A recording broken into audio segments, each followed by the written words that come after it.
Hi friends, எல்லாரும் கண்டிப்பாக இந்த வீடியோவை பாருங்கள். உங்களுக்கு நிச்சயம் ஒரு தெளிவு கிடைக்கும். நான் எப்படி யோசித்து நான் எப்படி இப்போ தெளிவாக இருக்கணும், அதே மாதிரி உங்களுக்கும் கண்டிப்பாக இந்த வீடியோவை பார்த்தா ஒரு தெளிவு கிடைக்கும். வாங்க இந்த வீடியோவை பார்க்கலாம். முதல்ல இந்த 2 பேனாவை பாருங்கள். ஒன்று நிப்பிளில் மைய இருக்கு, இன்னொன்று இப்போ தான் புதுசு. ஒன்று எழுதிட்டு இருக்கும்போது ஒன்று தீந்துருச்சு. அது எந்த இடத்துல தீந்துச்சுன்னு உங்களுக்கு நான் கண்டிப்பாக அதை காமிச்சாகணும். ஏன்னா அது ரொம்ப முக்கியம். அது நமக்கு சொல்ல வர இது என்னன்ட்டு நீங்கள் இந்த வீடியோவில் கண்டிப்பாக பார்ப்பீங்க. வாங்க இப்போ நம்ம வீடியோக்குள்ளே பார்க்கலாம்.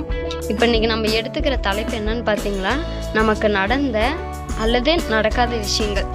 இதை பற்றி நம்ம எப்படி நம்மளை நாமே திருப்திப்படுக்குது, இந்த நடந்த விஷயத்தை வச்சு நம்ம எப்படி திருப்தியாக இருக்கிறது, இல்லை நமக்கு இந்த நடக்காத விஷயத்தை வச்சு நம்ம எப்படி அதில் திருப்தியாக சந்தோஷமாக இருக்கிறதுன்னு நல்லா பாருங்கள். நீங்கள் எப்பயாவது யோசிச்சிருப்பீங்கள்ல, நமக்கு மட்டும் ஏன் நல்லது நடக்க மாட்டேங்குது, ஏன் நமக்கு மட்டும் கெட்டதே நடக்குதுன்னு யோசிச்சிருப்பீங்க தானே. ஒரு விஷயம் கவனிச்சு பாருங்கள். நமக்கு நல்லது நடக்கும்போது அதை பற்றி பெருசாக யோசிக்கவே மாட்டோம், ஆமாங்களா? ஆனால் அப்போ மட்டும் அந்த நல்லதை நினச்சினா அதை பற்றி நம்ம ஏதோ பெருசாக யோசிக்க தான் மாட்டோம். அப்போதைக்கு அந்த விஷயத்த நினச்சி சந்தோஷப்பட்டு, இல்லை நம்ம அந்த இடத்த இருக்கிற இடத்துல அந்த விஷயம் நடந்துச்சுன்னா அப்போதைக்கு சிரிச்சுட்டு என்ஜாய் பண்ணிட்டு நம்ம போயிடுவோம். ஆனால் ஒரு கெட்ட விஷயம் நடந்துச்சுன்னா அதை நம்ம எப்படி பார்ப்போம் பாருங்கள். திரும்ப திரும்ப அந்த நடந்ததையே யோசிச்சுட்டு இருப்போம். நமக்கு நாமே பேசிட்டு இருப்போம். இல்லை இப்படி நம்ம பண்ணிடக்கூடாது, இப்படி நான் பண்ணிட்டேன், இப்படி பண்ணிடக்கூடாது, அவங்க அப்படி பண்ணாங்க, அவங்க ஏன் இப்படி பண்ணலை, அவங்க அப்படி பண்ணினாங்க அப்படின்னு நம்ம யோசிச்சுட்டே இருப்போம். அது எப்போ யோசிச்சுருப்பான்? 1 மணி நேரம் இல்லை, 1 நாள் இல்லை, அப்புறம் மாதம் இல்லை, அப்புறம் வருஷம் இல்லை, அப்படியே ரிப்பீட்டாக சும்மா திருப்பி நம்ம அதை என்ன பண்ணுவோம், திரும்ப அதை யோசிச்சுட்டே இருப்போம். அந்த சம்பவத்தை நம்ம நினச்சி மனசுக்குள்ளே திரும்ப அதை யோசிச்சுட்டு அதே தான் ஓடிக்கிட்டே இருக்கும். நம்ம வேறு வேலை செஞ்சாலும் அதே தான் இருக்கும். அந்த வேலையிலையும் நம்ம ஒழுங்காக கவனம் செலுத்தாமல் அதுலேயும் நம்ம தப்பு பண்ணிட்டு அதையும் ஒழுங்காக இருக்கமா, அதாவது இந்த யோசிக்கிறதுல நம்ம ஒழுங்காக பண்ணுவோமா, அதையும் பண்ண மாட்டோம். ஒரு இடத்துல யோசிச்சு இன்னொரு இடத்துல எங்கெங்கேயோ கொண்டு போய் நிறுத்துவோம். அதனால் நம்ம யோசிக்கிற விதம் வாழ்க்கை முழுக்க கெட்டதாக நடந்த மாதிரியே இருக்கும். ஒரு நாள் தான் நடந்திருக்கும், ஆனால் ஃபுல்லாக யோசிச்சு நம்ம லைஃப் ஃபுல்லாக இந்த கெட்டது நடந்த மாதிரியே நம்ம யோசிச்சுட்டு இருப்போம். அதனால் நம்ம நல்ல சிந்தனை மட்டும் திரும்ப யோசிக்கணும். நமக்கு நடந்த நல்ல விஷயத்தையும் நினச்சி சந்தோஷப்படணும். ஒரு விஷயம் மட்டும் ஞாபகம் வைங்க, நம்பிக்கை மட்டும் இருந்தால் போதாது, அதுக்கான முயற்சியும் எடுக்கணும். அப்படின்னு சும்மா அந்த நம்பிக்கை மட்டும் வச்சு அதுக்கான முயற்சி எடுக்கணும். ஏன் சொல்கிறேன்னா, இப்போ ஒரு விஷயம் கெட்டது நடந்துருச்சு, அதை எப்படி நம்ம எத்தனை டைம் திரும்ப நம்ம மனசில் ஓட்டிகிட்டு இருக்கிறோம். நடந்தது என்னமோ ஒரு டைம் தான், ஆனால் எத்தனை டைம் நம்ம அதை மனசில் நினச்சி ஓட்டிகிட்டே இருக்கிறோம். அதே மாதிரி ஒரு நல்ல விஷயம் எவ்வளோ நடந்திருக்குங்க. நமக்கு கெட்டதோட நல்லது உண்மையிலே நடந்திருக்கும். ஏன் அந்த உண்மையிலே அந்த கெட்டது நல்லது நடக்காமையே இருக்கும். ஒரு நாள் பார்த்தா அந்த நல்லதுன்னு நடந்திருக்காது, கெட்டதுன்னு நடந்திருக்காது. ஆனால் நம்ம அன்னைக்கு நல்லதாக இருப்போம், ஆனால் சோர்வாக ஃபீல் பண்ணுவோம், இல்லைன்னா தனிமையில் இருக்கிற மாதிரி ஃபீல் பண்ணுவோம். இல்லை யார்கிட்டயாவது பேசணும், அவங்ககிட்ட பேசணும், இல்லை ஃபோன் பார்க்கணும், அதை பார்க்கணும், இதை பார்க்கணும், ஏதாவது ஒன்று பண்ணுவோம். ஆனால் உண்மையிலே நான் சொல்கிறேங்க, அந்த எதுவுமே நடக்காமல் இருக்குது பார்த்தீங்களா, அந்த நாள் தாங்க நமக்கான மிகப்பெரிய பிரசாதம் சொல்லலாங்க. ஏன்னா அதில் நமக்கு தாமே நம்மக்குள்ளேயே நம்ம இருப்போங்க, நம்ம கூட நம்ம இருப்போங்க. எந்த பிரச்சனையும் இருக்காது. யாரை பற்றி எதுவும் யோசிக்காம நாட்கள் வெறுமையாக போகும். அதுவே நமக்கு உண்மையிலே ஒரு இதுதாங்க. நீங்களே யோசிச்சு பாருங்க. அந்த வெறுமையான நாட்கள் நம்ம வேற யாரு கூட போய் பேசி அங்கே நம்ம மனசு தான் பட்டு ஏதாவது ஒரு கஷ்டம் வந்து அதில் ஏதாவது பிரச்சனை வந்து அதில் ஏதாவது சண்டை வந்து நம்ம வாய் கம்முன்னு இருக்காம நம்ம ஏதாவது சொல்லி மற்றவங்க அதை கேட்டு அவங்க எதுவும் சும்மா இருக்கா, அந்த நாள் எவ்வளோ பெருசாக போகும். அது நமக்கு தேவையாங்க?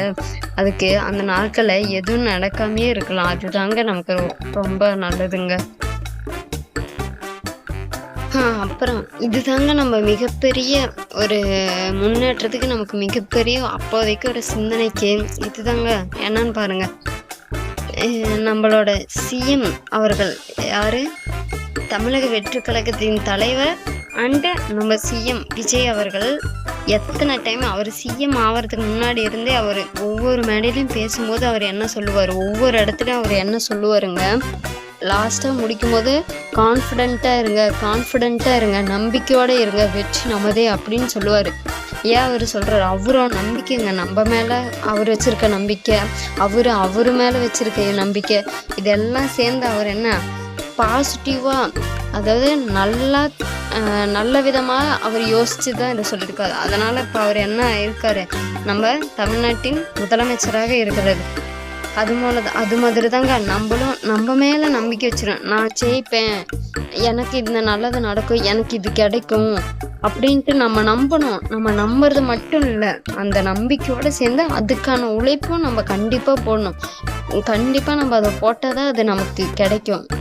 நம்ம சும்மா எனக்கு கிடைக்கும்னு சும்மா வாயில சொல்லிட்டே இருக்கிறதோட, அது எனக்கு கிடைக்கும்னு நம்ம அது கிடைச்சிருச்சுங்கிற ஒரு உணர்வோடையே நம்ம அதுக்கான முயற்சிகளையும் அதுக்கான செயல்களையும் அதுக்கான உழைப்பையும் நம்ம கண்டிப்பா போட்டா கண்டிப்பா நம்ம ஜெயிச்சிருவோங்க. கண்டிப்பா நமக்கு நினைச்சது நடக்கும். நமக்கு எல்லாமே நல்லபடியாக தாங்க நடக்கும்.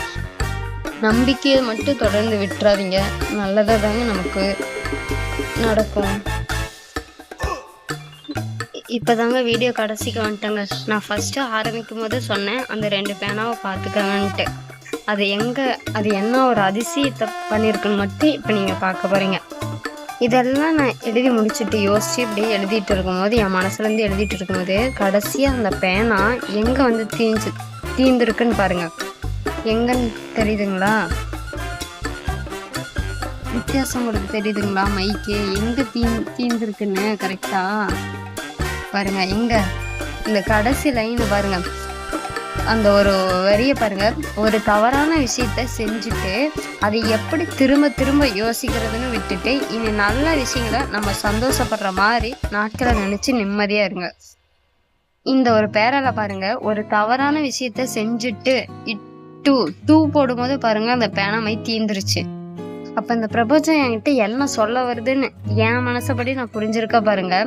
இந்த பேரால இருக்கிற விஷயத்த பாருங்க, ஒரு தவறான விஷயத்த செஞ்சுட்டு அதையவே திரும்ப திரும்ப யோசிக்கிறத விட நல்ல விஷயங்களை நம்ம சந்தோஷப்படுற மாதிரி நாட்கள் நிறைய இருக்கு. அதை நினைச்சு நம்ம நிம்மதியா இருக்கணும் அப்படிங்கிறத அந்த பேனாமை தீர்ந்து என்கிட்ட சொல்லுதுங்க. இந்த தவறான விஷயத்த நினைச்சிட்டு இருக்கிறத செஞ்சுட்டு அதை பத்தி நினைச்சிட்டு இருக்கிறத விட நல்ல விஷயத்த செஞ்சு அந்த நாட்களை நம்ம நினைச்சிட்டு இருக்கலாம் அப்படின்னு அந்த தவறான விஷயத்த அந்த ஞாபகங்களை அந்த யோசனையை விட்டுருன்னு அந்த பேனாமை எனக்கு பிரபஞ்சம் சொல்ற மாதிரி இருக்குதுங்க.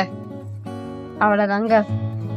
நல்லதே நினைங்க, நல்லதே கான்ஃபிடென்ட்டா இருங்க. கண்டிப்பா நமக்கு நல்லதாங்க இருங்க. யோசிச்சு தேவையில்லாம நம்மளையும் கஷ்டப்படுத்திட்டு, நம்ம மனசையும் கஷ்டப்படுத்திட்டு, நம்ம வந்து இதயத்தையும் கஷ்டப்படுத்திட்டு, நம்ம உடம்பையும் கஷ்டப்படுத்திட்டு, நம்ம மனசையும் கஷ்டப்படுத்திட்டு, மூளை கண்டதெல்லாம் யோசிச்சு போறதுக்கு இது உங்களுக்கு யூஸ்ஃபுல்லா இருக்கும்னு நான் நம்புறேன். கமெண்ட் பண்ணுங்க, ஷேர் பண்ணுங்க, சப்ஸ்கிரைப் பண்ணுங்க, மறக்காம அந்த பெல் ஐகானை ஆன் பண்ணுங்க, லைக் பண்ணுங்க. இதை நான் முக்கியமாக சொல்லியே ஆகணுங்க. ஏன்னா இன்னைக்கு நமக்கு ரொம்ப போர் அடிக்கும். யாரும் நம்ம வீட்டுக்கு வர மாட்டாங்க, நம்ம யார் வீட்டுக்கு நம்ம எங்கேயும் வெளியே போக மாட்டோம், யாரும் நம்ம வீட்டுக்கு வர மாட்டாங்க. அன்னைக்கு பார்த்தா அந்த நாளே போர் அடிக்கிற மாதிரி இருக்கு. ஆனால் உண்மையில அந்த நாள் தாங்க நமக்கு வர பிரசாதம்னே சொல்லலாங்க. ஏன்னா அதே நாளில் மற்ற ஒரு ஃபேமிலியாக இருக்கிறவங்க இல்லை வேறு யாராவது எங்கன்னா போகிறாங்க வராங்க, அன்னைக்கு அங்கே அவங்களுக்கு ஏதாவது ஒரு ஆக்சிடென்ட் இருக்கலாம், இல்லை வேறு ஏதாவது வம்பு சண்டையாக இருக்கலாம், இல்லை வேறு ஏதாவது ஒரு அவங்களுக்கு சம்மந்தப்பட்டவங்களுக்கு வேறு ஏதாவது துக்கம் இப்படி ஏதாவது நடக்குங்க. அதே மிகப்பெரிய தலைவலியும் மன கஷ்டம் சங்கடம் இல்லை நமக்கு உடம்பு தொந்தரவு இல்லை அவங்களுக்கு தொந்தரவு அதெல்லாம் பெரியதுங்க. நம்ம வீட்டில் இருக்கிறோமா, நம்ம இப்போ நிம்மதியாக இருக்கிறோமா, அது போதுங்க. நம்ம குடும்பத்தில் இருக்கிறவங்க எல்லாம் நிம்மதியாக இருக்கிறாங்களா, அது போதுங்க. நமக்கு வேற எதுவுமே தேவையில்லைங்க. அது நடக்கலை இது நடக்கலை எதுவுமே நடக்கலை அப்படின்ட்டு இதே நம்ம எங்க நினைச்சிட்டு இருக்கிறோம். சாதாரண நாளே நமக்கு கடவுள் கொடுக்குற மிகப்பெரிய ஒரு வர பிரசாதம்னே சொல்லலாங்க. அதனால சாதாரண நாள் தான் நினைச்சிட்டு விட்டுறாதீங்க. இதுதாங்க நமக்கு இந்த வாழ்க்கை நமக்கு கொடுக்குற மிகப்பெரிய பரிசு அந்த நாளாதாங்க இருக்கும். நன்றிங்க. அவ்வளவுதான். பார்த்து நத்திங் பாசிட்டிவ் நல்லதே நினைங்க.